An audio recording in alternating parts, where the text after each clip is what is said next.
Hi guys, class 8-ൻ്റെ ബയോളജിയിലെ ചാപ്റ്ററായ ലെറ്റ്സ് റീഗെയിൻ ആർ ഫീൽഡ്സിൻ്റെ പാർട്ട് 2 ആണ് ഇന്ന് നമ്മൾ എടുക്കാൻ പോകുന്നത്. So let's get started. നമ്മുടെ അടുത്ത ടോപ്പിക് എന്ന് പറയുന്നത് ടു കൺട്രോൾ പെസ്റ്റ് ആണ്, അതായത് കീടങ്ങളെ നിയന്ത്രിക്കാൻ. It's not pest infestation yet another important problem faced by our farmers.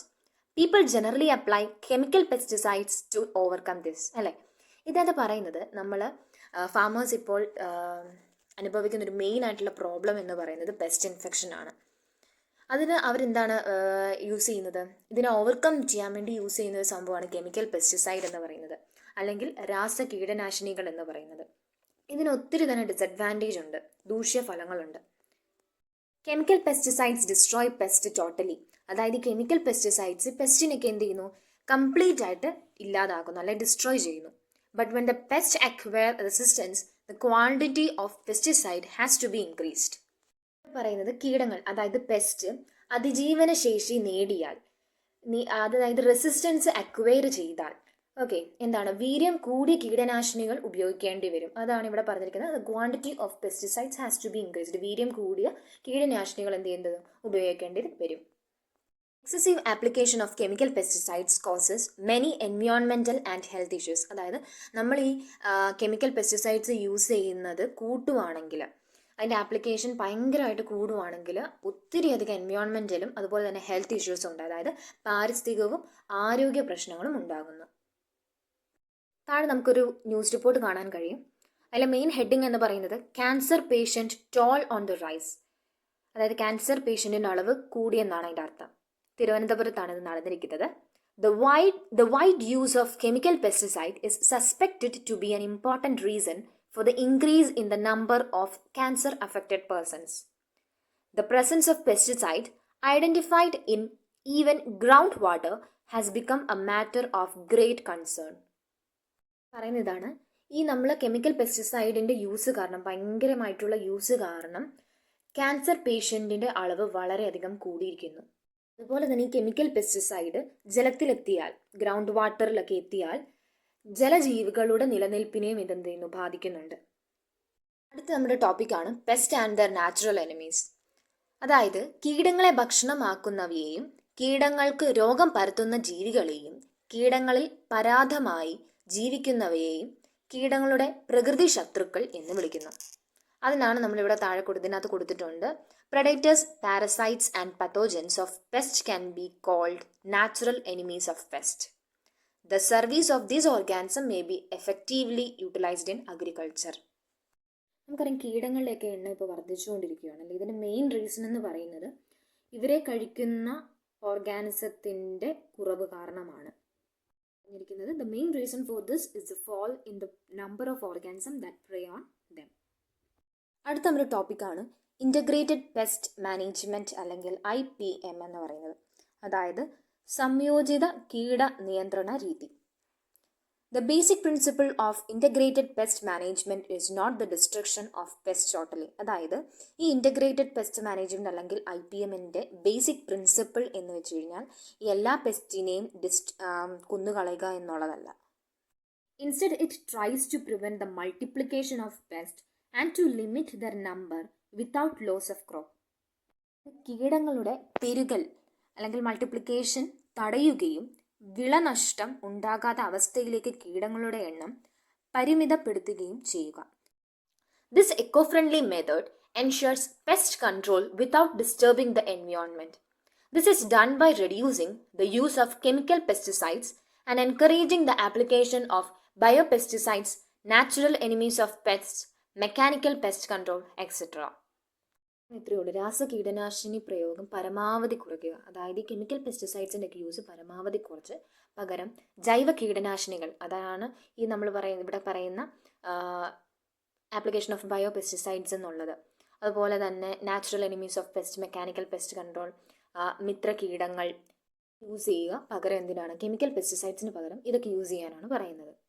ഇതിൻ്റെ ഫെർട്ടിലിറ്റിയുടെ ഡിക്ലൈനും അതുപോലെ തന്നെ പെസ്റ്റിൻ്റെയൊക്കെ ഇൻക്രീസും ഈ കർഷകരെ ഫെർട്ടിലൈസേഴ്സും പെസ്റ്റിസൈഡ്സും ഒക്കെ വലിയ ക്വാണ്ടിറ്റീസ് ഉപയോഗിക്കുവാൻ വേണ്ടി നിർബന്ധിക്കുന്നു. പക്ഷേ ഇത് നമ്മൾ ഭയങ്കര എക്സസീവായിട്ട് ഉപയോഗിക്കുമ്പോൾ ചെറിയൊരു സമയത്തേക്ക് നമുക്ക് പ്രോഫിറ്റ് ഒക്കെ കിട്ടുമെങ്കിലും പിന്നീട് ആ ലാൻഡ് പൂർണ്ണമായി നശിക്കുകയാണ് ചെയ്യുന്നത്. ഈ സാഹചര്യത്തിലാണ് സസ്റ്റൈനബിൾ അഗ്രികൾച്ചർ ഇമ്പോർട്ടൻ്റ് ആകുന്നത്. അടുത്ത നമ്മുടെ ടോപ്പിക്കാണ് waste management and sustainable agriculture, അതായത് മാലിന്യ സംസ്കരണവും സുസ്ഥിര കൃഷിയും. Main problems faced by modern society is the disposal of organic waste, അല്ലേ? അതായത് ഓർഗാനിക് വേസ്റ്റ് കളയാൻ വേണ്ടി, ഡിസ്പോസ് ചെയ്യാൻ വേണ്ടി മോഡേൺ സൊസൈറ്റി എന്ത് ചെയ്യുന്നു? ഒത്തിരി അധികം ബുദ്ധിമുട്ടുന്നുണ്ട്. Will sustainable agriculture be an answer for this? Discuss with the help of given indicators and write your conclusions in the science diary.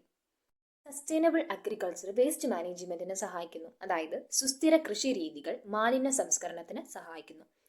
അതിലൊരു പ്രോസസ്സാണ് കമ്പോസ്റ്റിംഗ്. രണ്ടാമത്തേത് ബയോഗ്യാസ് പ്രൊഡക്ഷൻ. അതിലെ കമ്പോസ്റ്റ് നിർമ്മാണം എന്ന് പറയുന്നത്, അതായത് നമ്മുടെ ഭക്ഷണാവശിഷ്ടങ്ങൾ, പച്ചക്കറി അവശിഷ്ടങ്ങൾ, മറ്റ് ജൈവ അവശിഷ്ടങ്ങളൊക്കെ ഇതിനെയൊക്കെ ജീർണിപ്പിച്ച് വളമാക്കി മാറ്റുന്ന ഒരു പ്രോസസ്സാണ് കമ്പോസ്റ്റിംഗ് എന്ന് പറയുന്നത്. അപ്പോൾ നമ്മുടെയൊക്കെ പല വീട്ടിലും ഉള്ള ഒരു സംഭവമല്ലേ ഈ ബയോഗ്യാസ് പ്രൊഡക്ഷൻ. അതായത് നമ്മുടെ വീട്ടിലെ പച്ചക്കറി വേസ്റ്റ്, അങ്ങനെ മറ്റു വേസ്റ്റുകൾ, ഇതെല്ലാം എന്ത് ചെയ്യുന്നു? ബയോഗ്യാസ് പ്രൊഡക്ഷന് സഹായിക്കുന്നു. കൃഷിയൊക്കെ ചെയ്ത് കഴിയുമ്പോൾ ബാക്കി വരുന്ന ഇല, വേര്, മറ്റ് ചപ്പുചവറുകൾ, ഇതൊക്കെ എന്ത് ചെയ്യാൻ പറ്റും? നമുക്ക് ബയോഗ്യാസ് പ്ലാന്റിൽ നമുക്ക് ഡിസ്പോസ് ചെയ്യാൻ പറ്റും. അടുത്താണ് കാലിത്തീറ്റ നിർമ്മാണം. അതായത് നെൽകൃഷിയിൽ നിന്നും ലഭിക്കുന്ന വൈക്കോല്, പിന്നെ നെല്ല് കുത്തിക്കെട്ടുന്ന തവിട് എന്നിവയൊക്കെ എന്താണ്? കാലികൾക്ക് തീറ്റയായി നൽകാം. പോൾട്രി ഫോഡർ പ്രൊഡക്ഷൻ, അതായത് മലയാളത്തിൽ കോഴിത്തീറ്റ നിർമ്മാണം എന്ന് പറയുന്നത്. മുൻപേ പറഞ്ഞ നെൽകൃഷിയിൽ നിന്ന് ലഭിക്കുന്ന വൈക്കോലും അതൊക്കെ എന്താണ്? കോഴികൾക്ക് തീറ്റയായിട്ട് നൽകാം. അതാണ് ഇവിടെ പോൾട്രി ഫോഡർ പ്രൊഡക്ഷൻ ഉദ്ദേശിക്കുന്നത്. അടുത്തത് പ്രൊഡക്ഷൻ ഓഫ് ഫിഷ് ഫീഡാണ്, അതായത് മത്സ്യത്തീറ്റ നിർമ്മാണം.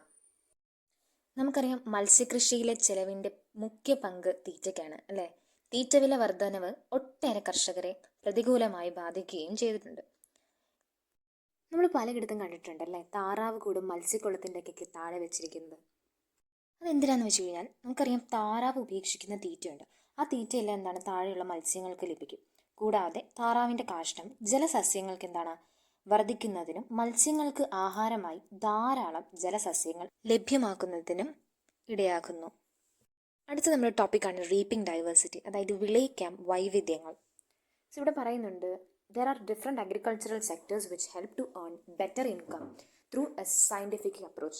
അതായത് ശാസ്ത്രീയമായ സമീപനത്തിലൂടെ മെച്ചപ്പെട്ട വരുമാനം ഉണ്ടാക്കാൻ കഴിയുന്ന വിവിധ കാർഷിക മേഖലകളുണ്ട്. അത് നമുക്ക് ആദ്യം പഠിക്കാനുള്ളതാണ് കന്നുകാലി പരിപാലനം അല്ലെങ്കിൽ ലൈഫ് സ്റ്റോക്ക് മാനേജ്മെൻറ്റ്. ഇവിടെ പറയുന്നുണ്ട് rearing cattle for milk, meat and agricultural purposes. അതായത് മിൽക്കിന്, അതായത് പാലിനും മാംസത്തിനും അഗ്രികൾച്ചർ ആയിട്ടുള്ള പർപ്പസിനൊക്കെ വേണ്ടി കാറ്റിലിനെ വളർത്തുന്നു.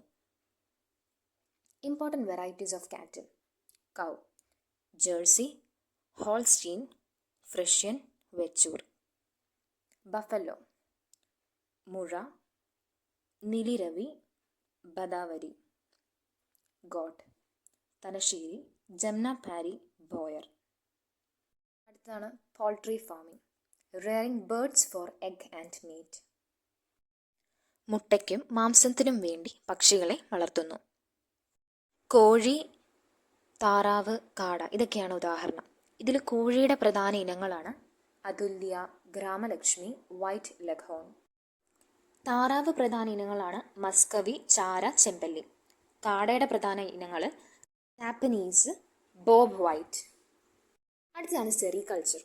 Rearing silk worms for the production of natural silk is called sericulture. അതായത് നമ്മുടെ ഈ നാച്ചുറൽ സിൽക്കിൻ്റെ ഒക്കെ പ്രൊഡക്ഷന് വേണ്ടി സിൽക്ക് വോംസിനെ വളർത്തുന്ന ആ ഒരു പ്രോസസ്സിന് പറയുന്ന പേരാണ് സെറികൾച്ചർ എന്ന് പറയുന്നത്. Silk is formed from the special glands of the larvae of silk moth. ഈ സിൽക്ക് വോം അല്ലെങ്കിൽ നമുക്കറിയാം പട്ടുനൂൽ പുഴു എന്നൊക്കെ നമ്മൾ പറയും അല്ലേ, അതിൻ്റെ ലാർവ ടൈമിൽ ശരീരത്തിൽ ചില ഗ്രന്ഥികൾ ഉൽപ്പാദിപ്പിക്കുന്നതാണ് പട്ട്. കുറച്ച് എക്സാമ്പിൾസ് ആണ് mulberry silk worm, tussar silk worm, muga silk worm. Next one ആണ് പിസികൾച്ചർ. അതായത് the scientific way of rearing fish in natural water bodies, paddy fields or artificial tank is pisciculture. Scientific way അതായത് ശാസ്ത്രീയമായ രീതിയിൽ മത്സ്യം വളർത്തുന്നതാണ് പിസികൾച്ചർ എന്ന് പറയുന്നത്. കുറച്ച് എക്സാമ്പിൾസ് കൊടുത്തിരിക്കുന്നുണ്ട്. അതെന്താണ്? പേൾ സ്പോട്ട് അല്ലേ, പേൾ സ്പോട്ട്, പിന്നെ റോഹു, കാറ്റ്ല, ഇതൊക്കെയാണ് റിയർഡ് ഫോർ ഫുഡിന് വേണ്ടി വളർത്തുന്നത്. പിന്നെ ഗോൾഡ് ഫിഷും ഗപ്പിയും ഒക്കെ നമുക്ക് ഓർണമെൻ്റൽ പർപ്പസസിന് വേണ്ടി വളർത്തുന്നതാണ്. അതുപോലെ തന്നെ ചെമ്മീൻ ഇനങ്ങളെയും ഇത്തരത്തിൽ വളർത്താവുന്നതാണ്. അതിലെ പ്രധാന ചെമ്മീൻ ഇനങ്ങളാണ് നാരനും കാരയും. അടുത്തതാണ് ഫ്ലോറികൾച്ചർ. അതായത് വരുമാനത്തിന് വേണ്ടി പൂക്കൾ വളർത്തുന്നു. കുറച്ച് എക്സാമ്പിൾസ് ഒക്കെ കൊടുത്തിട്ടുണ്ട്. ജാസ്മിൻ, മാരിഗോൾഡ്, പിന്നെ റോസ്, ഓർക്കിഡ്, ആന്തൂറിയം, ഇതൊക്കെ എന്താണ് എക്സാമ്പിൾസ് ആണ്. Next one is apiculture. എന്താണ് എപ്പിക്കൾച്ചർ എന്ന് വെച്ച് കഴിഞ്ഞാൽ സയൻറ്റിഫിക് റിയറിംഗ് ഓഫ് ഹണി ബീസ് അല്ലേ. അതായത് ശാസ്ത്രീയമായി തേനീച്ച വളർത്തുന്നതിന് എപ്പിക്കൾച്ചർ എന്ന് പറയുന്നു. Honey is A product of medicinal and nutritional value. അതായത് തേൻ എന്ന് പറയുന്നത് ഔഷധ ഗുണവും പോഷക മൂല്യവുമുള്ള ഒരു ഉൽപ്പന്നമാണ്. അതിലും കുറച്ച് വെറൈറ്റീസ് ഒക്കെ ഇവിടെ കൊടുത്തിട്ടുണ്ട് ഹണി ബീസിൻ്റെ, like Kolan, mellifera, Njodiyan. Cuniculture scientific way of rearing of rabbits. നമ്മൾ നേരത്തെ പറഞ്ഞതുപോലെ തന്നെ ശാസ്ത്രീയമായി മുയലുകളെ വളർത്തുന്നതാണ് ക്യൂണിക്കൾച്ചർ എന്ന് പറയുന്നത്. Varieties like grey giant, white giant etcetera are reared for meat. അതായത് മാംസത്തിന് വേണ്ടി വളർത്തുന്നതാണ് ഗ്രേ ജയൻറ്റിനെയും വൈറ്റ് ജയൻറ്റിനെയും. ആങ്കോറയെ പ്രധാനമായും രോമത്തിനായാണ് വളർത്തുന്നത്. രോമം എന്ന് പറയുന്നതാണ് ഫർ.